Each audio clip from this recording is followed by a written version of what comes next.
Hello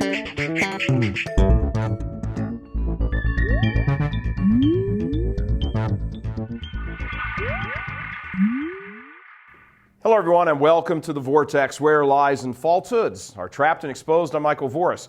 With the new missal at Mass now having been implemented, we can reflect on a few things. First, the changes to the prayers of what mostly the priest prays are not in the end the battle for the heart and mind of the church.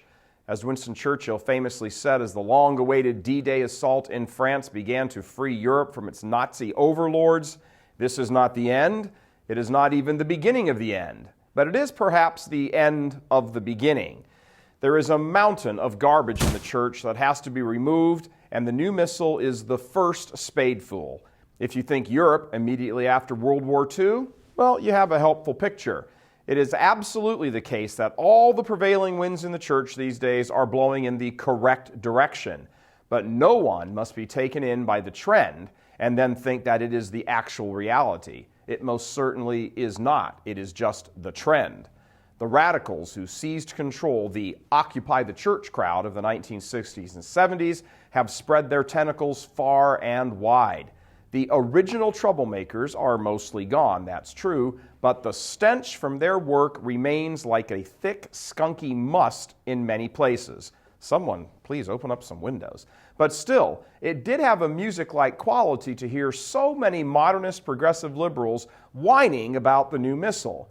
Man, this lot won't give a centimeter, will they? So determined are they to have changed the church into the malaise-ridden, distorted image of her former self, are they, that they cannot tolerate anything that would indicate that their life's work is going up in smoke. Or should we make that incense?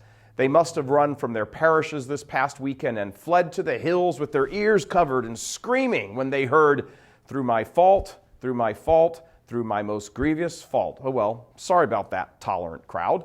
One should never gloat. It's bad form, especially in matters theological. Then again, it doesn't seem like all that much of a stretch to imagine not a few angels with smiles appearing on their countenances as they heard the church referred to as holy, and the reverence owed to their God stepped up a notch or two. But back to the matters at hand. This is, as we said, only among the first baby steps to wiping out 50 years of open revolt against the sacred and 50 or more years of theological sedition before that. Short of the second coming, expect this to be one drawn-out battle, with victory assured but drawn out nonetheless. Think of everything else that still has to be remedied.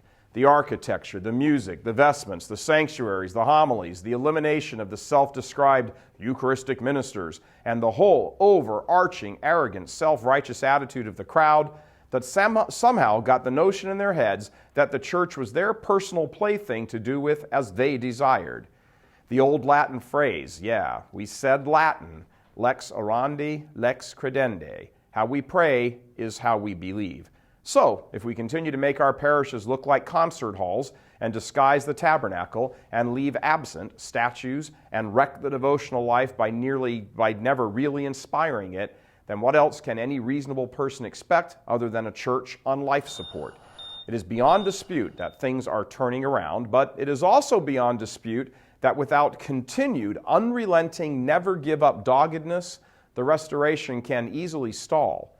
There are simply too many, way too many people in the church today who are strongly resisting the restoration of the faith.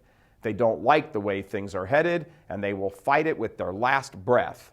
And do not forget, in most places, chanceries, universities, parishes, schools, these people and their useful idiot allies are still in control.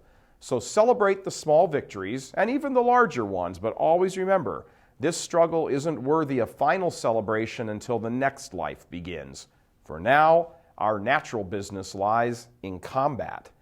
God love you. I'm Michael Voris.